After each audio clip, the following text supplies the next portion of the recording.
মন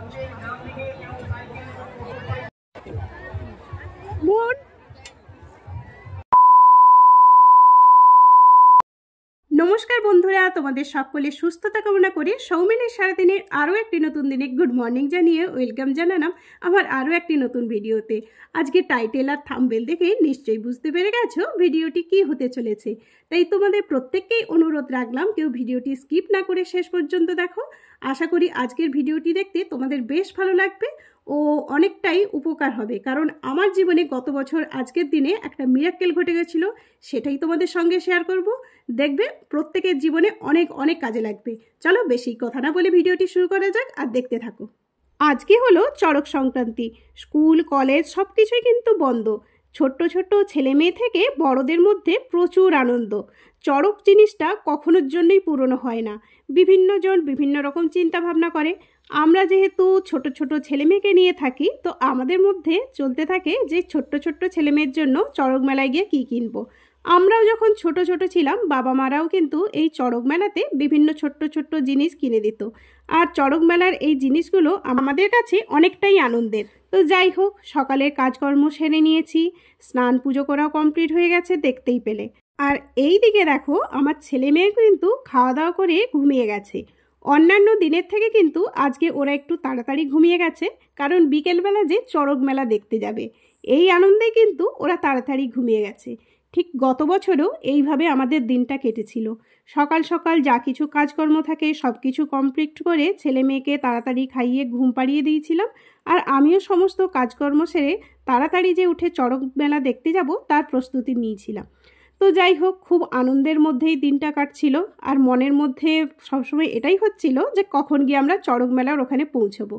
তো গত বছর আমার ভাগনা এসেছিল আমাদের বাড়িতে, এবছরও আসবে। আর এবছর দিদি ভাগনা দুজনেই আসবে, একদম ওরা কিন্তু মেলার ওখানে চলে যাবে বলেছে।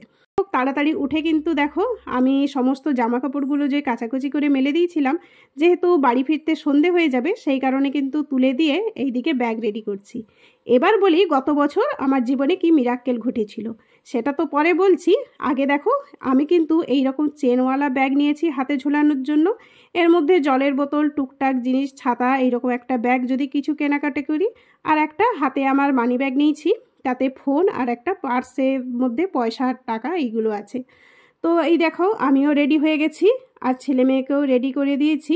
এবারে কিন্তু আমরা পৌঁছে যাব চড়ক মেলায়। এরপরে বলছি চলো ঘটনাটা কি হয়েছিল। আমাদের এখানে চড়ক মেলাতে প্রতি বছরই কিন্তু কিছু না কিছু আকর্ষণীয় জিনিস দেখা যায়। এবছর দেখলাম এই রকম মাটির কলসির মধ্যে ট্যাপ লাগানো। আমার কাছে তো এই জিনিসটা নতুন বা দারুণ লাগলো। তোমরা আগে দেখেছো কিনা বা কেমন লাগলো অবশ্যই কিন্তু কমেন্ট করে জানিও। চলো এবারে ঘটনাটা বলছি। এই রকম মেলার মধ্যে ঘুরতে ঘুরতে আমি, ভাগনা, ছেলে মেয়ে সবাই কিন্তু টুকটাক করে খাওয়া দাওয়া করছিলাম আর মাটির জিনিসপত্র কেনাকাটা করে নিয়েছিলাম।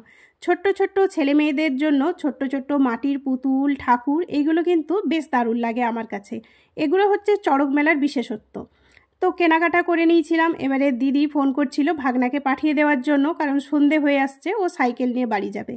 সব কিছুই কেনাকাটা শেষে জাস্ট আমরা আইসক্রিম খেয়ে বাড়ি আসবো। এই মুহূর্তে একটা দোকানের কাছে আমরা দাঁড়িয়ে আছি, হঠাৎ আমার পাশে একজন বলছে, মানে বিকট চিৎকার করে বলছে আমার মানি ব্যাগ হারিয়ে গেছে, ফোন হারিয়ে গেছে। হঠাৎ আমারও মাথার মধ্যে এলো, আরে আমার ব্যাগটা চেক করি তো। মানে কি বলবো তোমাদেরকে, এখনও বলতে গায়ে কাঁটা দিচ্ছে।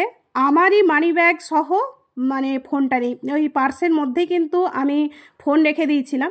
তো হঠাৎ আমার পায়ের নিচ থেকে মাটি সরে গেল। মানে কি পরিস্থিতি তোমাদেরকে এখন কি করে যে বোঝাবো তার কোনো ঠিক নেই। আমি সেই মুহূর্তে মানে থরথর করে কেঁপে যাচ্ছি। এদিকে মেয়ে আরও ছোট ছিল, ওকে কি করে দেখভাল করব, এত ভিড় ঠেলাঠেলি। তার মধ্যে থেকে কিছু পরিচিত লোকেদের সঙ্গে, মানে আমার পরিচিত বন্ধুবান্ধব আত্মীয়দের সঙ্গে দেখা হতে ওদের ফোন থেকে ফোন করে যাচ্ছি, রিং হচ্ছে, কেউ রিসিভ করছে না। আর চোর কখনো ফোন নিয়ে রিসিভ করবে এটা আমি আশাও করতে পারি না। যাই হোক, সেই সময় মাথা ঠিকমতো কাজ করছিল না। ওখানে পুলিশ প্রশাসন ছিল, ওদের সঙ্গে কন্ট্যাক্ট করি আর মেলা কমিটির সঙ্গে কন্ট্যাক্ট করি। তো আমার ফোনে কিছু সিক্রেট সিস্টেম ছিল, আর তোমাদের দাদাভাই কন্টিনিউ জানার পর থেকে মানে মেসেজ পাঠাতে আছেন, ওই দিক থেকে উল্টে চোর কিন্তু মেসেজগুলো রিসিভ করছে। তো কিছু মেসেজ তোমাদের দাদাভাই পাঠায় যে এই রকমভাবে ফোনটা কিন্তু নিয়ে কোনো লাভ হবে না, কারণ আমরা কিন্তু ফোনটা অলরেডি পেয়েই যাব, সেরকম আমাদের ফোনের মধ্যে সিস্টেম করা ছিল। তো কি সিস্টেম করা ছিল বা কিভাবে পেতে পারি সেটা যদি জানতে চাও অবশ্যই কমেন্ট করে জানিও, আমি পরে তোমাদের সঙ্গে শেয়ার করব। তো এই রকম মোটামুটি আমার ফোনটা চুরি হয়ে যায়, প্রচুর যোগাযোগ করা হয়, নানা রকম ব্যবস্থা নেওয়া হয়। তারপরে কিন্তু মানে রাত্রিবেলা আমাদের কাছে ফোন আসে, আমরা ওই মেলা কমিটিকে ফোন নাম্বার দিয়ে এসেছিলাম। তো তোমাদের দাদাভাইকে রাত্রিবেলা ফোন করে যে এখানে অনেকগুলো ফোন জমা হয়েছে, যদি আপনাদের ফোন হয়ে থাকে অবশ্যই কিন্তু প্রমাণসহ দিয়ে যেতে হবে, মানে প্রমাণ দিয়ে নিয়ে যেতে হবে। তারপরের দিনই কিন্তু তোমাদের দাদাভাই বাড়ি আসে, আর সকালবেলা গিয়ে আমার ভাইও বাড়িতে ছিল। তোমাদের দাদাভাই আমার ভাই দুজন মিলে কিন্তু মোটামুটি ওইখানে মেলা কমিটির কাছে যায়। তো আমার ফোনের কি সিস্টেম কিভাবে ছিল এইগুলো সমস্ত কিছু কিন্তু ওদেরকে প্রমাণ দিতে হয়েছিল, আর সমস্ত উপযুক্ত প্রমাণ পাওয়ার পরেই কিন্তু আমি একদম পয়লা বৈশাখের দিনই ফোনটা পেয়েছিলাম। মানে আমার জীবনে এইরকম মিরাক্কেল ঘটে গেছিলো, ভাবতেই পারিনি যে আগের দিন ফোন হারিয়ে পরের দিন ফোন পাবো। তোমাদের কাছে আমার একটাই সাজেশান, কেউ কোথাও বেরোলে এই রকম চেনওয়ালা ব্যাগগুলো নাও, যাতে কেউ চোর চট করে হাত ভরে তোমার ব্যাগ থেকে জিনিসটা না তুলতে পারে। চলো আজকের ভিডিওটি কেমন লাগলো অবশ্যই কমেন্ট করে জানিও। খুব শীঘ্রই আসছি পরের ভিডিও নিয়ে, ততক্ষণ সবাই ভালো থেকো, সুস্থ থেকো।